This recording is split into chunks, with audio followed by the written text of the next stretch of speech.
ముఖ్యమంత్రి రేవంత్ రెడ్డి అధ్యక్షతన సెక్రటేరియట్లో కలెక్టర్ల సమావేశం కొనసాగుతోంది. రైతు భరోసా, ఇందిరమ్మ ఆత్మీయ భరోసా, రేషన్ కార్డులు, ఇందిరమ్మ ఇండ్ల పథకాల అమలు, లబ్ధిదారుల జాబితాల తయారీపై చర్చ కొనసాగుతోంది.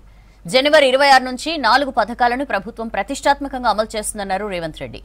4 పథకాలను విస్తృతంగా ప్రజల్లోకి తీసుకెళ్లేలా గ్రామ సభలు నిర్వహించాలని కలెక్టర్లను రేవంత్ రెడ్డి ఆదేశించారు. ఇక వ్యవసాయ యోగ్యత ఉన్న భూములకే రైతు భరోసా ఇస్తామన్నారు రేవంత్ రెడ్డి. వ్యవసాయానికి పనికిరాని భూములకు రైతు భరోసా ఇవ్వబోమని చెప్పారు. వ్యవసాయానికి పనికిరాని భూములను అధికారులు గుర్తించాలని ఆదేశించారు. అధికారులు ఫీల్డ్లోకి వెళ్లి భూమిని రికార్డు చేసుకోవాలి. వ్యవసాయ యోగ్యత కాని భూముల జాబితాను గ్రామ సభలో ప్రదర్శించాలన్నారు రేవంత్ రెడ్డి. ఇందులో ఎలాంటి అనుమానాలకు తావులేదన్నారు. దీనికి సంబంధించి డీటెయిల్స్ తెలుసుకుందాం. యాదగిరి మనతో లైవ్ లో జాయిన్ అవుతున్నారు. యాదగిరి, కలెక్టర్ల సమావేశానికి సంబంధించిన అప్డేట్స్ ఏంటి? ఎలాంటి ఆదేశాలు జారీ చేస్తున్నారు సీఎం? సౌజన్య, ఈ వల్ల సెక్రటరియట్లో సీఎం రేవంత్ రెడ్డి అధ్యక్షన జరిగినటువంటి కలెక్టర్ల సమావేశంలో పలు కీలకమైనటువంటి సూచనలతో పాటు ప్రభుత్వం ప్రజలకు అందించే సంక్షేమ పథకాలు, తర్వాత రాష్ట్రానికి సంబంధించినటువంటి అభివృద్ధి కార్యక్రమాలకు సంబంధించి అన్ని జిల్లాల కలెక్టర్లకు కూడా సీఎం రేవంత్ రెడ్డి దిశానిర్దేశం చేశారు. అయితే ఇందులో ప్రధానంగా ఇవాళ జరిగినటువంటి ఈ సమావేశంలో 4 పథకాలను ప్రధాన ఎజెండాగా తీసుకున్నారు. 4 పథకాలలో ఒకటి ఇందిరమ్మ ఇళ్లకు సంబంధించి ఒకటి, తర్వాత రైతు భరోసా, తర్వాత ఈ ఏదైతే భూమి లేని రైతు కూలీలు ఉంటారో రైతు కూలీలకు సంబంధించి అదొక పథకం, తర్వాత కొత్తగా ఏదైతే ఈ రేషన్ కార్డులు ఇస్తామని చెప్పేసి ఇప్పటికే ప్రకటించారు కాబట్టి ఈ రేషన్ కార్డులకు సంబంధించినటువంటి అర్హుల ఎంపిక, ఇట్లా ఓవరాల్గా ఈ 4 అంశాలను ఇవాళ జరిగినటువంటి సమావేశంలో ప్రధాన ఎజెండాగా తీసుకున్నారు. సో ఇందులో అర్హులను ఎట్లా గుర్తించాలి, ఏంటి, క్షేత్రస్థాయిలో జిల్లాల వారీగా కలెక్టర్లు ఎట్లా ముందుకెళ్లాలి, ఎలాంటి జాగ్రత్తలు తీసుకోవాలి అనే దానిపైన సీఎం రేవంత్ రెడ్డి ఈ సమావేశంలో కలెక్టర్లకు పలు సూచనలు చేశారు. అయితే దాదాపు 3 గంటల పాటు ఈ సమీక్ష జరిగింది. ఈ సమావేశంలో కలెక్టర్లు కూడా గతంలోనే ఇప్పటికే సీఎం రేవంత్ రెడ్డి అన్ని జిల్లాల కలెక్టర్లకు కూడా ఆదేశాలు కూడా జారీ చేశారు. క్షేత్రస్థాయిలో ఆ జిల్లాల వ్యాప్తంగా ఏం జరుగుతుంది, ఏంటి అనే దాని మీద పూర్తి స్థాయిలో కలెక్టర్లే బాధ్యత తీసుకోవాలి. తర్వాత ఈ సంక్షేమ ఫలాలకు సంబంధించి ఎవరైతే అర్హులు ఉంటారో, నిజమైనటువంటి అర్హులు ఎవరెవరు ఉంటారో వాళ్ళు గుర్తించాల్సిన బాధ్యత కూడా కలెక్టర్లే తీసుకోవాలని చెప్పేసి గతంలో చెప్పారు. మళ్ళీ ఇవాళ కూడా దానికి సంబంధించి మరోసారి గుర్తు చేసి అధికారులు పూర్తి స్థాయిలో కొంత అప్రమత్తం ఉండాల్సిన అవసరం ఉంది అని చెప్పేసి ఆ కలెక్టర్లకైతే సీఎం రేవంత్ రెడ్డి చెప్పారు. ఇక 26 నుంచి ఇప్పటికే ఈ పథకాలకు సంబంధించి ఈ నెల 26న ప్రారంభిస్తామని చెప్పేసి ఇప్పటికే ప్రకటించారు కాబట్టి దానికి సంబంధించి అర్హుల గుర్తింపు అనేది ఎట్లా చేయాలి, ఎట్లా ముందుకెళ్ళాలి, ఏంటి అనే దాని మీద కూడా గ్రౌండ్ లెవెల్లో ప్రజలకు ఈ ప్రభుత్వం అందిస్తున్నటువంటి సంక్షేమ పథకాలకు సంబంధించి గ్రౌండ్ లెవెల్లో ప్రజలకు గ్రామ సభలు నిర్వహించి అవగాహన కల్పించడంతో పాటు వాటి వల్ల ప్రభుత్వం అందిస్తున్నటువంటి ఈ పథకాల వల్ల ప్రజలకు ఎలాంటి ప్రయోజనాలు ఉండబోతున్నాయి అనే దాని మీద కూడా పూర్తి స్థాయిలో అధికారులు బాధ్యత తీసుకొని అవగాహన కార్యక్రమాలు నిర్వహించాలని చెప్పేసి ఇవాళ జరిగినటువంటి సమావేశంలో కలెక్టర్లకు సీఎం రేవంత్ రెడ్డి సూచించారు. ఇక ఇందిరమ్మ ఇండ్లకు సంబంధించి ఇప్పటికే దీని మీద సర్వే కొనసాగుతున్నది.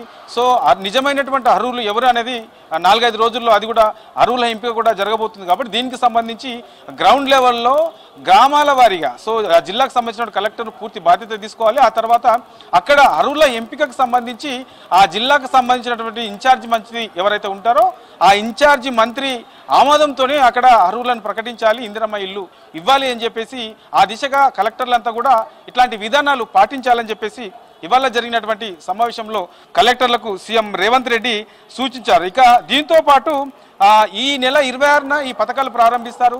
26 తర్వాత జిల్లాల వారీగా పర్యటనలు చేయడంతో పాటు ఆకస్మిక తనిఖీ కూడా చేశానని చెప్పేసి సీఎం రేవంత్ రెడ్డి కలెక్టర్లకు సూచించారు. అప్రమత్తంగా ఉండాలి, ఎక్కడ కూడా ఎలాంటి తప్పిదాలు జరగకుండా ముందు జాగ్రత్తగా అన్ని కూడా చర్యలు చేపట్టాలని చెప్పేసి సీఎం రేవంత్ రెడ్డి ఇవాళ జరిగినటువంటి సమావేశంలో కలెక్టర్లకు సూచించారు. ఇక వీటితో పాటు ఈ నెల 11 నుంచి 15 లోపల ఈ పథకాల అమలుకు సంబంధించి సో ఆల్రెడీ ఇప్పటికే ఈ 4 పథకాలు అమలు చేస్తామని చెప్పారు కాబట్టి ఈ పథకాలకు సంబంధించి దానికి సంబంధించినటువంటి ప్రిపరేషన్ అనేది పూర్తి స్థాయిలో ఆ జిల్లాల వారీగా కలెక్టర్లే పూర్తి స్థాయిలో కంప్లీట్ చేయాలి. ఆ తర్వాత అర్హుల ఎంపిక అనేది ఉంటుంది. తర్వాత అక్కడ ఉన్నటువంటి ఇన్ఛార్జి మంత్రి ఎవరైతే ఉంటారో ఆ ఇన్ఛార్జి మంత్రి ఆమోదంతో అక్కడ అర్హులకు ఇండ్లు అనేది ఇస్తారు కాబట్టి 11 నుంచి 15 లోపు పూర్తి స్థాయిలో ఈ ప్రిపరేషన్ కంప్లీట్ కావాలని చెప్పేసి ఇవాళ జరిగినటువంటి కలెక్టర్ల సమావేశంలో సీఎం రేవంత్ రెడ్డి కలెక్టర్లకు సూచనలు చేశారు. ఇక రేషన్ కార్డులకు సంబంధించి సో కొన్ని ఏరియాల్లో మనం చూస్తూ ఉన్నాం పల్లెటూర్లతో పాటు గ్రామాల్లో ఒక రేషన్ కార్డు, తర్వాత హైదరాబాద్లో ఒక రేషన్, ఇట్లా ఒక్కొక్కరికి ఒక్కొక్క కుటుంబానికి 2 రేషన్ కార్డులు ఉన్న సిచ్యువేషన్ ఉంది. కాబట్టి అట్లా కాకుండా ఒకే కుటుంబానికి ఒకే దగ్గర ఒకే రేషన్ కార్డు ఉండే విధంగా కలెక్టర్లు జాగ్రత్తలు తీసుకోవాలి. ఆ దిశగా గ్రౌండ్ లెవెల్లో కూడా పనిచేసి వాళ్ళని గుర్తించాల్సిన అవసరం ఉంది. ఎవరైతే నిజమైనటువంటి అర్హులు ఉన్నారో, ఎవరైతే రేషన్ కార్డు లేని వాళ్ళు ఉన్నారో అలాంటి వాళ్లకు రేషన్ కార్డులు, కొత్త రేషన్ కార్డులు ఇస్తామని చెప్పేసి చెప్పారు. కాబట్టి దానికి సంబంధించినటువంటి కసరత్తు కూడా చేయాలని చెప్పేసి సీఎం రేవంత్ రెడ్డి ఇవాళ జరిగినటువంటి కలెక్టర్ల సమావేశంలో సూచించారు. ఇక ఈ రైతు భరోసాకు సంబంధించి ఇప్పటికే ఈ రైతు భరోసా విషయంలో గతంలో ఉన్నటువంటి ప్రభుత్వం రైతు బంధు పేరుతోని అర్హులు కాకుండా, అవసరం లేకున్నా, ఆమోదయోగ్యం లేని భూములకు కూడా రైతు బంధు ఇచ్చారని చెప్పేసి ఉంది. కాబట్టి దానికి సంబంధించి అలాంటి వాటిని గుర్తించి, ఏవైతే రాళ్ళు, రప్పలు, చెట్లు, గుట్టలకు ఇచ్చారంటున్నారో అలాంటి వాటిని గుర్తించి వ్యవసాయం చేయని భూములు ఏవైతే ఉంటాయో ఆ వ్యవసాయం చేయని భూములను గుర్తించాల్సిన అవసరం ఉంది. ఈ నాళాలకు సంబంధించి, తర్వాత గోదాములకు సంబంధించి, రియల్ ఎస్టేట్ వెంచర్లకు సంబంధించి ఇట్లా ఏవైతే ఈ వ్యవసాయం చేయని భూములు ఉంటాయో అలాంటి భూములను గుర్తించాల్సిన అవసరం ఉంది. ఆ బాధ్యతను కలెక్టర్లే తీసుకోవాలి. దానికి సంబంధించినటువంటి ఏదైతే ఈ 26న ఇవి ప్రారంభిస్తామన్నాం కాబట్టి అంతలోపు వీటిని కూడా గుర్తించాల్సిన అవసరం ఉంది. ఆ తర్వాత వ్యవసాయం చేసినా చేయకున్నా వ్యవసాయ భూములు ఏవైతే ఉంటాయో ఆ భూములకు అన్నిటికీ కూడా ఎన్ని ఎకరాలు ఉన్నా సరే వాటన్నిటికీ కూడా రైతు భరోసా ఇస్తామని చెప్పేసి కలెక్టర్లకు సూచించారు. అది గ్రామ స్థాయిలో కూడా పూర్తి స్థాయిలో గ్రామ సభలు నిర్వహించి ఈ పథకాలకు సంబంధించినటువంటి విషయంలో అవగాహన కల్పిస్తూ రైతులకు, తర్వాత ప్రజలకు ఈ ప్రభుత్వం అందిస్తున్నటువంటి పథకాలతో పాటు రాష్ట్ర అభివృద్ధికి సంబంధించి పూర్తి స్థాయిలో అవగాహన కల్పించాలని చెప్పేసి ఇవాళ జరిగినటువంటి ఈ కలెక్టర్ల సమావేశంలో సీఎం రేవంత్ రెడ్డి కీలకమైనటువంటి సూచనలు చేశారు. తర్వాత ప్రభుత్వం ఏ పథకాలు ప్రాధాన్యతగా తీసుకుంటుంది, ప్రజల్లోకి ఏవేవి తీసుకెళ్లాలి, అర్హుల ఎంపిక ఎట్లా అనే దాని మీద కూడా కొన్ని ఇంపార్టెంట్ పాయింట్స్ కలెక్టర్లకు చెప్పినట్టు తెలుస్తా ఉన్నది. సౌజన్య. రైట్ యాద్గిరి.